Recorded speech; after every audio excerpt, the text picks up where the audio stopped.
All right. Welcome to Space House. This is a fireside chat. It feels like the fireplace is on. It's a little warm in here. What a great time to be alive and be interested in working in space. There's no time like right now.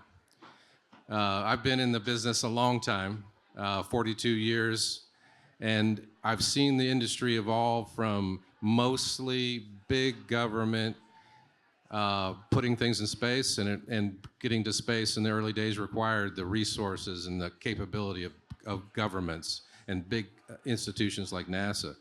But this time period, commercial companies can go to space. We've seen several commercial companies attempt landings on the moon, and one of them is here, ispace. And so, but this is a really unique time and very unique period in history in which we're going to see all kinds of change because of the ability for commercial companies, startups, to go to space, to do things in space, to make things in space, to discover things. And so a really, really unique time. So I'm really very pleased to introduce John from ispace. I'm going to let John give his background because I think this is also important. 25 years ago, when I worked for NASA, everybody was sort of the same. They all had the same background, aerospace engineering. We worked on the same things. And because of that, every problem looked like a NASA problem, which might be why we spend way too much money at NASA and why we've seen innovation like in places like SpaceX, because they see the world differently. And so John has this amazing diverse background that I want him to share, which all that diversity really helps this industry. So John, give us your background. Yeah, thanks, Matt.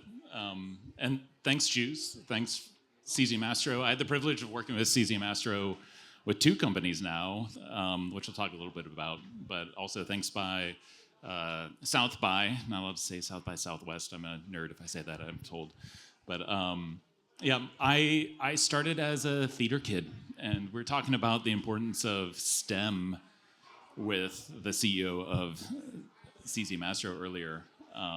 Can't emphasize that further. So I was just kind of a lost theater kid, got really interested in science. I remember early science projects of, building atoms and solar systems for class, and got hooked on a book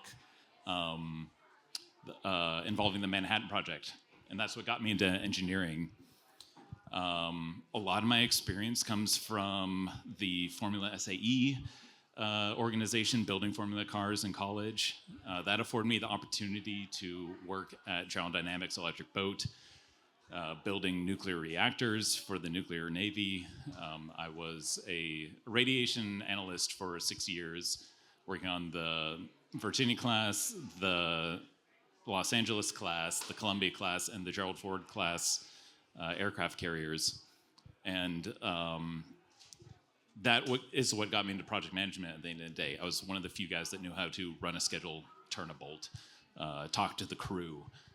Found an opportunity to come back to Pittsburgh, and that's how I got into the autonomous vehicle industry.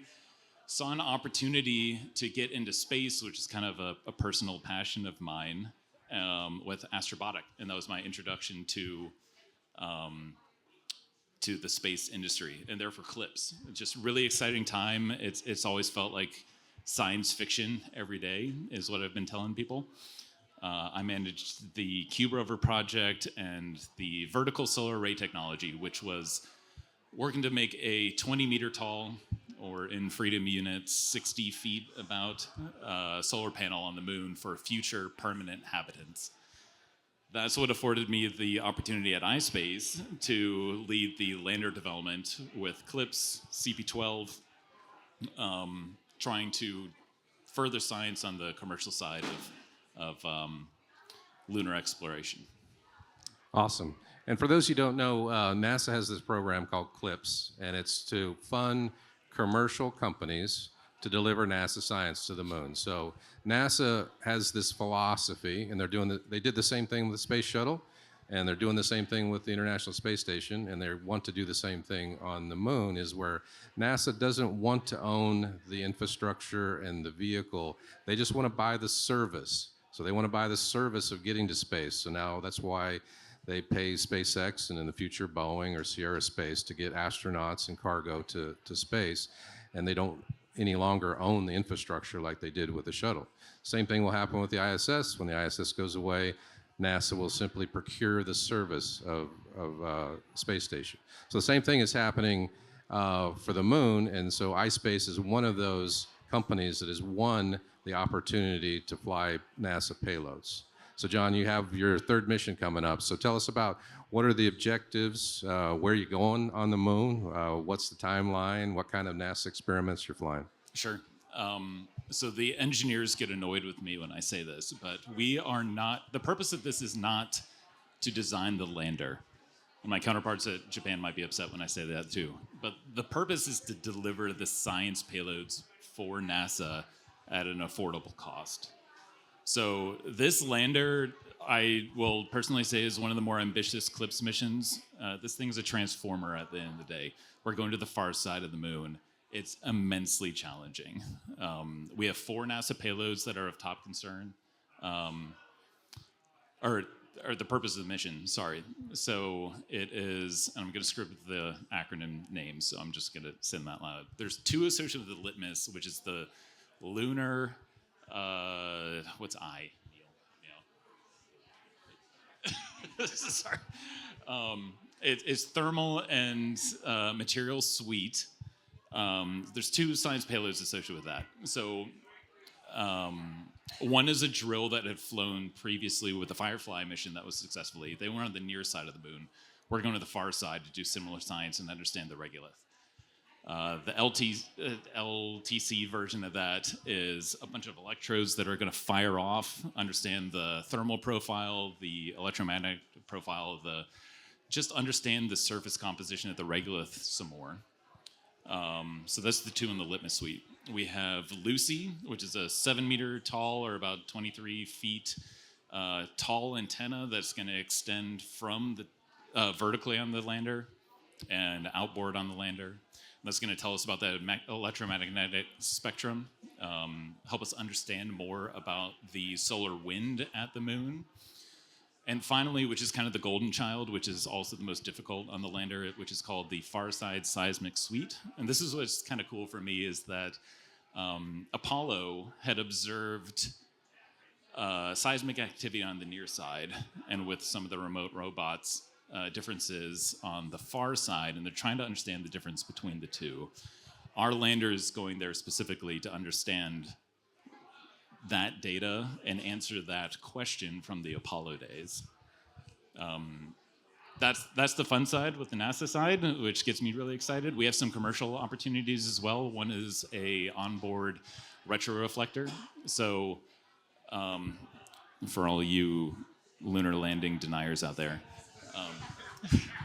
there is the Apollo astronauts had left retroreflectors on the surface. We can do experiments today, shooting lasers at the moon, figure out the time that it comes back, and figure out exactly where the distance of the moon is. We're putting a similar technology with a commercial company on our lander on the far side, and that's going to inform future missions on distance relative to the orbit to inform future landings. And then lastly, internally, what's exciting is, I'll point to Neil Hunt. He is our payload and relay site manager in the front here. Because we're far side, we can't communicate direct to Earth. We have to have orbital relay satellites. So he is managing the design, the development, the test, the delivery on our spacecraft to support that communication, either through bent pipe, where it's a direct line of Earth, or collect the data, wait until it comes into view, and then feed it back to Earth so that we can continue to support NASA with their science gathering. Fantastic. I love the retroreflector story. I have an argument with my crazy brother-in-law about, he's a moon denier, and so, and he keeps showing up to Thanksgiving dinner and talking about how we didn't go to the moon. And I tell him about the retroreflector. Very challenging, and I also want to point out for you new to the Space House, John correctly called it the far side of the moon and not the dark side of the moon. We'll have to throw you out if you use that term. So obviously it's a commercial entity, and NASA's funding the payloads. How about the commercial payloads? So it's an opportunity. You have excess volume or something that you can sell to commercial payloads? Yeah, so we'll talk a little bit later about this, but systems engineering is, for me, kind of the Bible in how to build a lander. And part of that is the mass budget. So mass is limited, mass is expensive.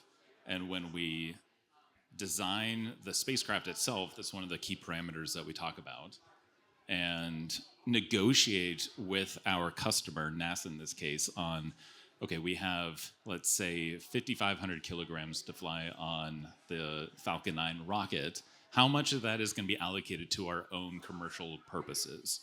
So we'll set that mass aside, the mass growth that might come with it, because it might be new technology. We don't know how much that is going to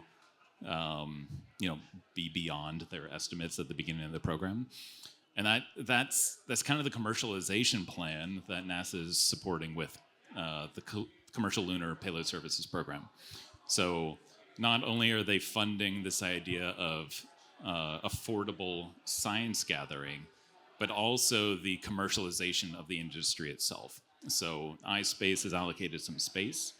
That is a rideshare, effectively, opportunity with the lander itself for, frankly, anything. It could be legitimate science. It could be an art installation. It could be a memorial service. And you see that a lot with our partners in the field, our competitors here. It's how we're making this affordable at the end of the day. Yeah, awesome. My company, Aegis, landed a payload on the moon last year on Firefly's lander. And because I know Sarah, who was here the last session, very well, it was the first woman-owned company to land something on the moon last year on the Firefly. So this is iSpace's, so this is a hard question. So this is iSpace's third mission. One of NASA's philosophies is to get more shots on goal, to try things, to iterate. You know, you've heard, if you've been here today or if you know anything about space, it's a hard business. The forces are incredible, the speeds that you have to reach, the communication delays, the hardware has to work in a very harsh radiation environment. Really hard, and you don't get a chance to pull the side of the road if it doesn't work and tinker on it. You know, you get one shot at it. And so there's been, the first two missions weren't fully successful. So what did you learn from that? And then how did the team stay resilient and not give up and be willing to go and try again? Sure. So there's been 6 commercial missions to date, 4 of them funded by NASA CLIPS. The other 2 were iSpace, fully independent, commercially funded. Those 2, unfortunately, were unsuccessful. The first had the first failure was involved, frankly, with the software algorithm, and these are all examples of the difficulty in managing all the different scenarios and tests that you can both afford and execute. So what we discovered on mission 1, the spacecraft had executed, frankly, one of the more complicated transits to the moon, where we did a super energy efficient orbit, entered into the lunar sphere of influence, executed the descent maneuvers to a point where we were within 1 meter per second, about 3 feet per second, sorry, we're in Texas, of stability. And the spacecraft at this point is hunting for a safe space to land and execute the mission. On mission 1, it had traversed across a cliff and effectively had a divide by zero event where the computer didn't recognize what happened and shut off the engines. We were at about 1 kilometer in height and hit the ground too hard. Lots of lessons learned there. There's now algorithms owned by iSpace. There are collaboration with our competitors, frankly, on how to make this successful. Mission 2 recently in, what was it, May of last year, June. Different problem, different circumstances, where the laser rangefinder and our engineering team has kind of down selected either one of two options. Had degradation from the radiation environment, so the signal coming into that sensor was now compromised, or the regolith itself. The lunar regolith is weird. We don't have a lot of it. We've only brought so much from Apollo, and there's limited access to actually test this composition. The feedback on descent was compromised in some way, either the regolith itself or the sensor. And the computer couldn't decide fast enough when to execute the burn and slow down the spacecraft, and we hit the surface at 50 meters per second, something like that. Space is hard. Space is really hard. And sorry, what was the second part of the question? Well, yeah. How did you keep the team their heads up and willing to try again and not give up? It has never been a question of how to keep the team motivated. I think that's why all of us are in the business at the end of the day. Like, this is the hardest problem on Earth right now, at least in a lot of our opinions. What I saw was, okay, it was a failure. What did we learn? How to get back to work? And I saw the same at Astrobotic, frankly, with the Peregrine mission, they very commendably had an immediately failure on disconnect from the launch vehicle, and were able to not only recover the spin that was introduced, but also manage the fuel management and get some real science as they traversed out to the lunar distance and come back to Earth. Both companies had the same response. So we had a failure. How do we learn from this? How do we introduce this new change? What is the additional testing that we have to do? It's literally back to work on the first hour after observing failure from that. Yeah, awesome. Let's see. One of the things you alluded to is how do you test the system in the right environment? And there's not a lot of regolith around, so how do you know how the regolith really behaves? And I see Dr. Ambrose from Texas A&M in the back, and he's building a giant building in Clear Lake near the Johnson Space Center that'll have a football field-sized lunar yard and a football field-sized Mars yard to do testing of rovers and suits and things like that. What other challenges are there that you just don't have the ability to test something in the right environment, or it's too expensive to test it more than a couple times? What are some of those kind of challenges? Yeah, so cost, frankly, is one of them. And the commercial industry is limited in our funding, limited in the commercial opportunities that are feeding the mission itself. So we have to prioritize, like, what is the most bang for the buck? This is informed by not only the NASA learning, this is informed by the commercial learning, this is informed by all of the past mission learning by ispace. It's not just testing on descent. So we intentionally put the spacecraft to the extremes. So through everything informed by NASA and the Systems Engineering Handbook, which is a boring read, but I encourage anybody who's interested to read it because it's kind of my Bible at this point. I have a copy of it on my shelf. I continuously push NASA. NPR 7123 is the basis for everything that we do right now. But that includes the structural testing. So we are shaking the hell out of this payload and the spacecraft to make sure that on launch we've tested it, exceeded values, it's going to be safe at this value. Same with thermal and vacuum conditions. We stress the spacecraft out to understand how it's going to behave in the fringe cases so that we can be successful on the mission. Same with radiation, same with EMI, same with EMC. The mission execution side, the mission rehearsals, that's kind of the exciting part that gets the team, up and at it in the morning to like, okay, let's pretend we're doing this mission so that when we're on console, we don't experience any surprises. But there's 18 months of test and integration and learning up to that point to try to make this successful. Very good.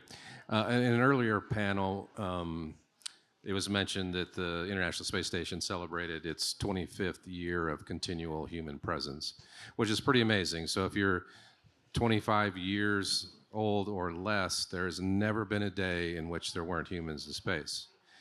But operating the space station, it's only 250 miles above the Earth, which is pretty close. And so communicating with it is easy. If there's an issue, it generally doesn't take a quick solution. You have time to fix it.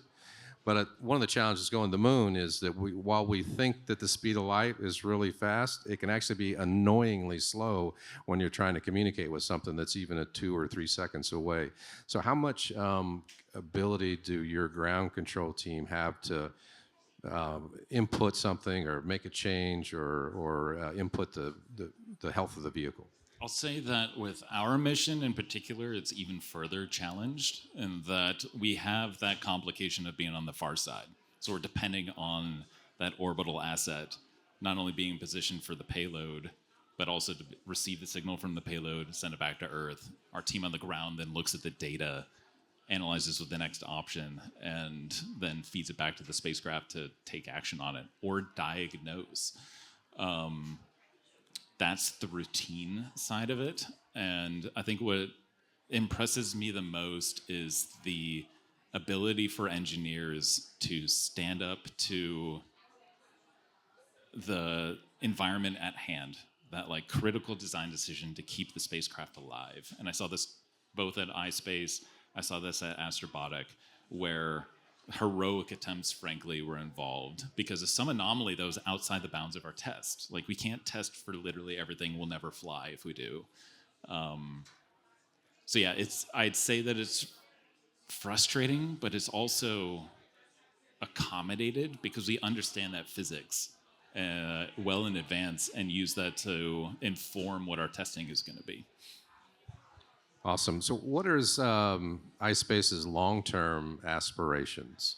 Will it always be delivering payloads for NASA, or do you have aspirations to build rovers or return vehicles or other business? So our mantra is never quit the lunar quest. We also have this vision of the 2040 space lunar economy, really feeding into Artemis and the needs of that and permanent human habitation. So ispace's involvement, and one of the things that we really lean into as a company, is our global presence. And we've invested in specific areas of expertise to support that vision. So at the Denver office, we are feeding the NASA CLIPS investment and their needs and support there. The Japan office is working on advanced spacecraft development, their own commercial lander opportunities. In Luxembourg, we have the entire payload and the rover suite to feed those missions. And frankly, taking this iterative approach to it. So we first got to land on the moon. Then we have to execute a rover mission and collect data from that, understand how far a rover can traverse. That'll lead into, frankly, the NASA CLIPS 2.0 initiative that's coming up. A big part of that is going to be survive the night, which is a particular challenge. And then ultimately supporting human presence. So that's giving them power, that's giving them communications, collecting science, in situ resource utilization. That's kind of our goal 14 years from now, is to be in fully support of that. Got to start small, though. We got to land on the moon and execute a mission successfully. Yeah. Build a lunar economy, first step, land on the moon. And I like that, never quit the lunar quest. Is that the tagline? That sounds like an upcoming Netflix special. Never quit the lunar quest. So there are other teams landing on the moon, and one thing in my 42 years in this industry is you realize it's a really small community. I've run into people I hadn't seen in years and years here today. So talk about how the teams that are attempting to go to the moon, like Intuitive Machines, Firefly, how do you all work together or share information? Yeah, one of the things that really struck me at Astrobotic, and I saw it again at ispace, was immediately after the mission execution. I hesitate to say failure from Astrobotic. We got a message from Firefly congratulating us on first out of the gate. And ispace received a similar thing from Firefly again on the ispace mission. we collaborate between companies, even though we're not, we're in direct competition with each other. In response to our laser rangefinder, we've pivoted to the same sensor solution that Intuitive Machines used to further help our Mission 3 be successful. So yes, we're in competition. However, this learning from the mission execution early in this technology environment that we live in, we're all feeding the same goal. Like, we all want the same thing. We want this lunar economy. We want the science that is afforded by it. And though maybe someone has a better solution or better execution of it, NASA, frankly, as a champion in technology development, is facilitating that use. So no infringement on the intellectual property, but it's like, this sensor worked, and we can use this sensor. Do you want to consider including that in your design? So there's a lot of collaboration, frankly. The second part is I see it firsthand. So Cesium Astro, for example, I use this at Astrobotic. I use it now at ispace. It's a small, intimate community, and the successes of everyone, both Clips and the component manufacturers, it ends up being the success of the entire industry. Awesome, very good. Well, we have like 10 minutes or so. Why don't we open it up for questions? Easy ones for me, hard ones for John.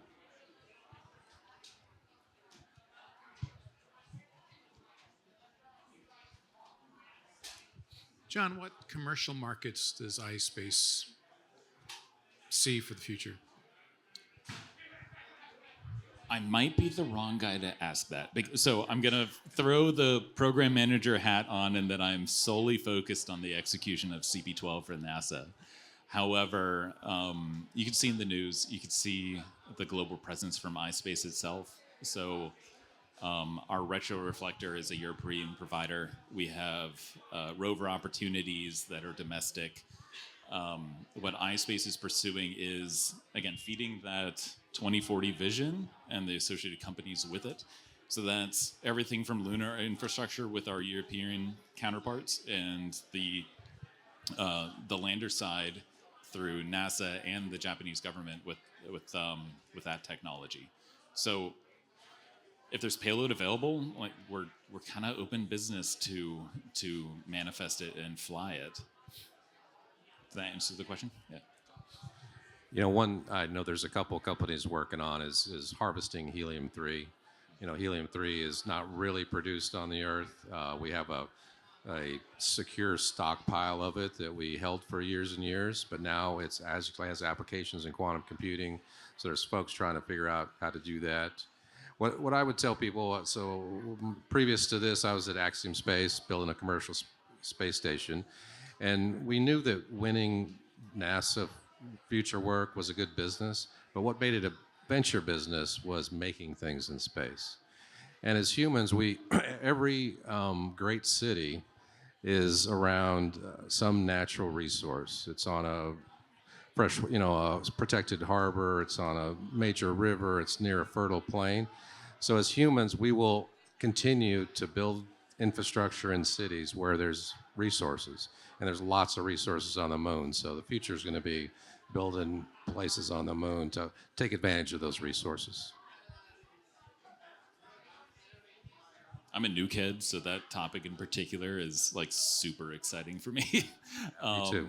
There's this parallel, and we're in an awesome time technologically right now. So we are experience a resurgence of the Apollo era and landing on the moon on top of fusion technology, and the helium-3 is feeding directly into that, and they're complementary to each other.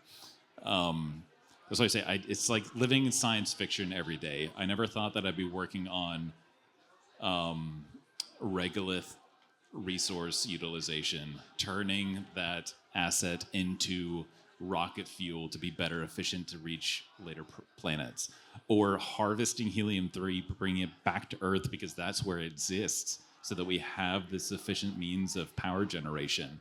You know, people ask, why are we investing in space technology? And we're expanding the boundaries in the extreme conditions to not only be ready for it, but also expand what is available to us on Earth.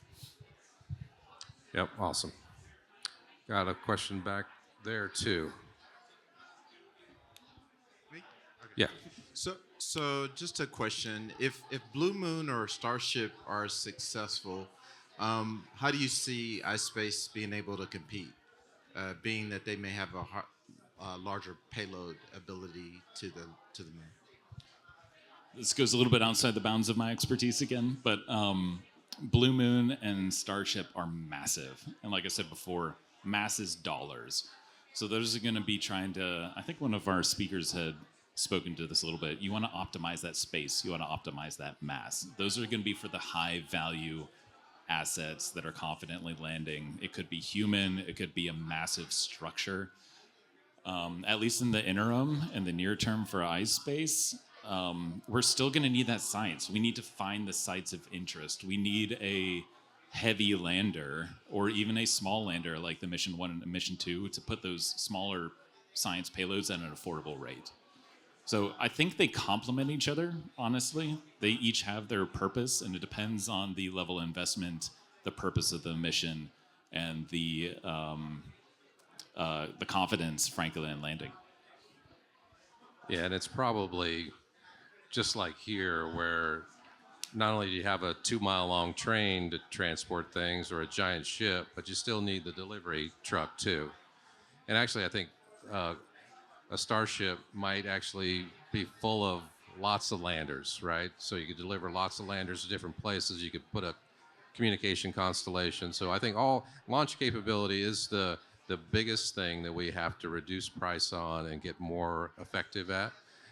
Once we do that, then it enables all the other stuff. Hi. My name is Nikki. I represent Space Force Association. My question is, what are some of the challenges, the biggest challenges you guys face now in achieving your goals? I'll say funding is limited. The environment is very extreme. And frankly, our launch windows are very, very limited. So one of the things I did before I came here was watch the SpaceX video on how not to land an orbital asset or whatever the rocket is. SpaceX has the affordability of, I'll say, infinite costs. I know it's not that. But they can launch almost every day. They can break some eggs. They can learn from that. We don't have that opportunity with the lunar landers. So depending on the mission location, ours in particular, with Calypso landing on the far side, we might only have a 20-day window over the entire year to actually execute. So our opportunities, frankly, are less. The level of investment is higher, and therefore the level of scrutiny and expectation is a lot more extreme.